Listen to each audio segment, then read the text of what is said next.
I want to make a video on market socialism, not because market socialism is a perfect system. I don't self-identify as a market socialist, and I don't know anyone who does, but I think it's useful as a jumping-off point for clarifying other points about socialism. It's the most immediately practical form of socialism, and it's not scary-sounding like Leninism or Maoism or anarcho-syndicalism. Leftists want a lot of stuff. Abolition of wage labor, abolition of commodity form, abolition of police, abolition of prisons, abolition of the state, healthcare, trains. Personally, I spent a lot of time thinking about extreme, far-off futures which will probably never come to pass. Higher phase communism is called so because it's far down the line. Fully automated luxury gay space communism certainly sounds very well in theory, but we have a long way to go before we can even begin to effectively advocate for something like that. These are certainly goals to strive for, but when I'm just arguing casually with a family member or a stranger at a bar or a customer, I'm more or less advocating a very basic market socialism. Some people will be very upset by this, particularly those who don't consider market socialism to be socialism. Whether or not it's socialism, arguing over it can help us clarify a thing or two about socialism. How is it socialism?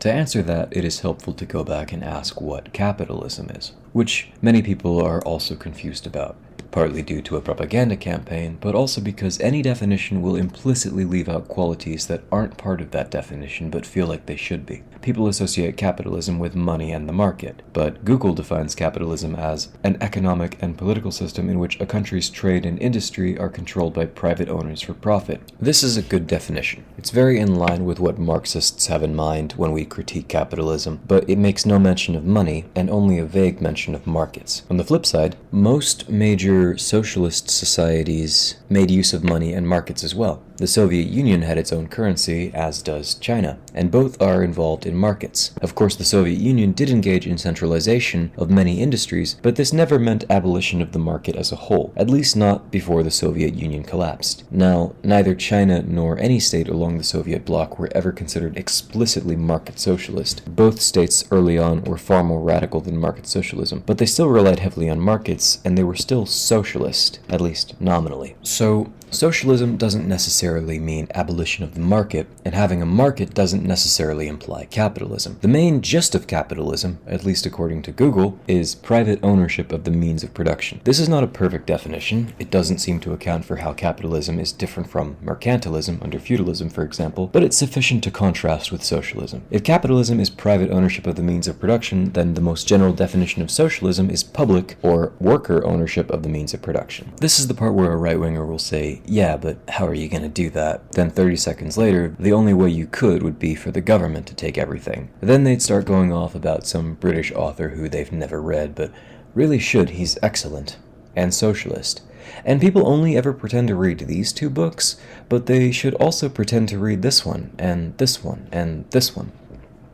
Anyways, it's good to have criticisms, but it's impolite to ask a question if you're not interested in hearing an answer. One answer is total centralization of industry, but it wouldn't be worker-controlled unless all workers controlled the center, which is stupid and impractical, and no one actually wants that because it's a right-wing straw man. I think part of the reason why government centralization is the first thing many people think of when they think of socialism is because when we refer to something as public in America, it doesn't mean owned by the public. This is an understandable confusion. There are certain words in English that, while being incredibly important to us, seem to have held far less vague definitions in other societies at different times. Freedom is central to the American identity, but it's famously vague and difficult to define. Americans have no concept of value aside from price. The concept of ownership is central to probably all economies, but what does it mean to own something? To own something appears like a verb, but if you ask me to demonstrate owning something, I don't know what I would do. Clearly a social construct, but a very important one. It's ambiguous in at least two ways. When I say my hand, I mean something very different than when I say my car. My hand is part of me more than it is my possession. Similarly, if I sold the rights to this video, certainly in some sense I wouldn't own it anymore, but I'd still refer to it as my video. Ownership in some sense has to mean control, total control in the sense that you could destroy it without consequence. Ownership can be as mild as purchasing an apple which you destroy by consuming it, or it can mean giving yourself over entirely to another human. The confusion arises because companies are privately owned because they are controlled by private authorities. However, a public park is also privately owned by the government, who in theory represents the public,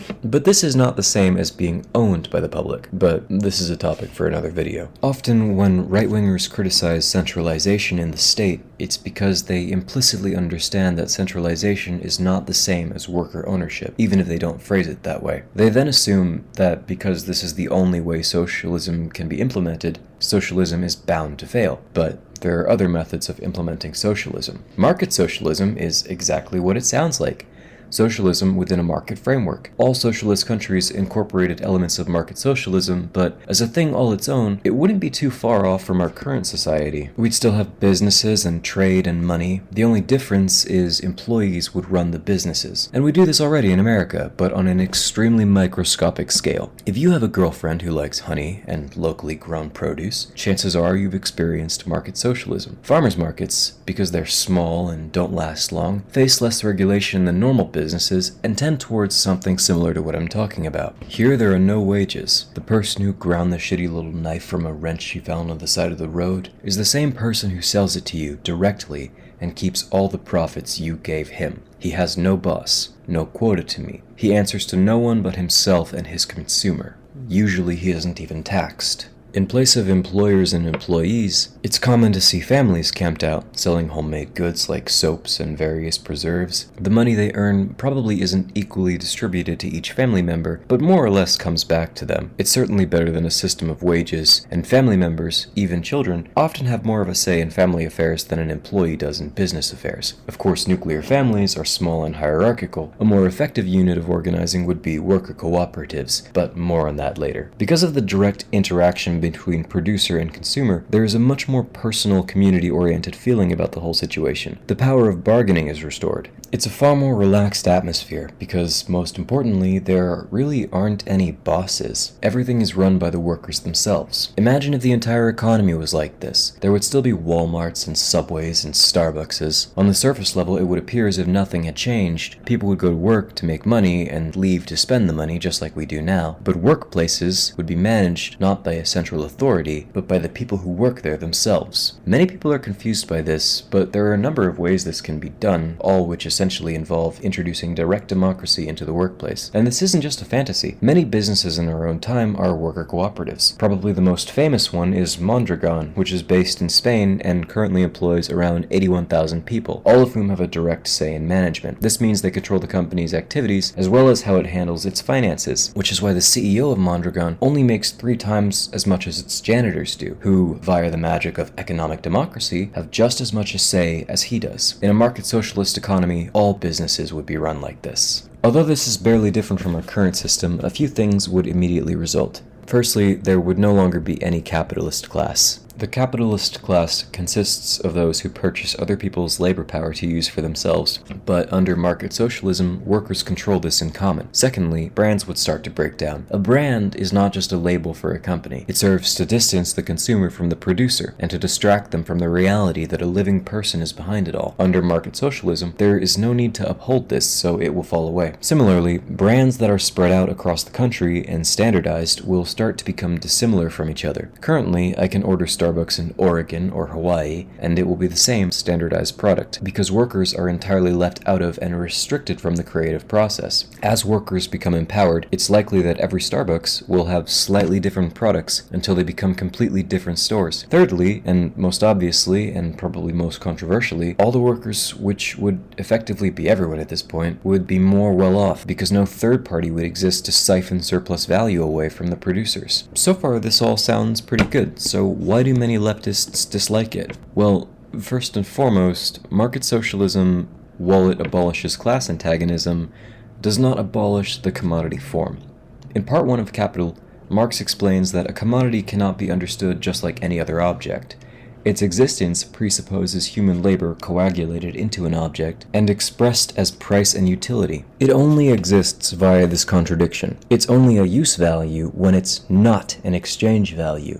and vice versa. Likewise, it only expresses its qualitative nature as a negation of its quantitative nature. It's all very dialectical, and therefore difficult to understand, but the basic argument is that capitalism, in its entirety, is kind of contained in the commodity, kind of like how the blueprint for a human body is contained in DNA. Therefore, until we abolish the commodity form, capitalism, or at least the essence of capitalism, is still around inside the commodity and is bound to re-emerge. Stable socialism, that is communism, is necessarily a far more advanced stage of society than just worker cooperatives inside a market economy. Secondly, while the businesses themselves may be democratically controlled, the market is not, which may or may not be desirable depending on the society you wish to build. If we wish to establish communism as a classless, stateless, moneyless society, we must move beyond market socialism. There are other criticisms. Market socialism is nothing about landlords or the state. It's fundamentally unstable, and really it's only meant as a transitionary period. Nonetheless, I think it's helpful as a more immediate goal and as a rhetorical device for discussing left politics with people who know nothing about left politics. Leftists like to parrot the phrase, "It's easier to imagine the end of the world than the end of capitalism," but it's not very difficult to imagine market socialism, because it's basically the current system without bosses. Basically everyone I explain this to loves it until I use the word socialism. All people basically like the idea that they could be in control of their own activities, and due to its similarity to our current society, it wouldn't be too difficult to implement. Not as difficult as, say, higher phase communism. And even in our current society, businesses which are entirely capitalist incorporate some elements of socialism, if only by asking workers their opinions. I used to work as a fry cook, and once a month the entire store would get together just to discuss business, because it was useful and easier than having one person direct everything. When I had to move and eventually get another job, it was honestly very jarring that wasn't just the norm everywhere. Imagine if once a week or even once a month you got together with your coworkers and figured out your schedule for that month. Each of you could go around and discuss your availability and the important things that you had to do that month, such as exams and weddings. It would probably be much easier to find coverage, and if you couldn't, it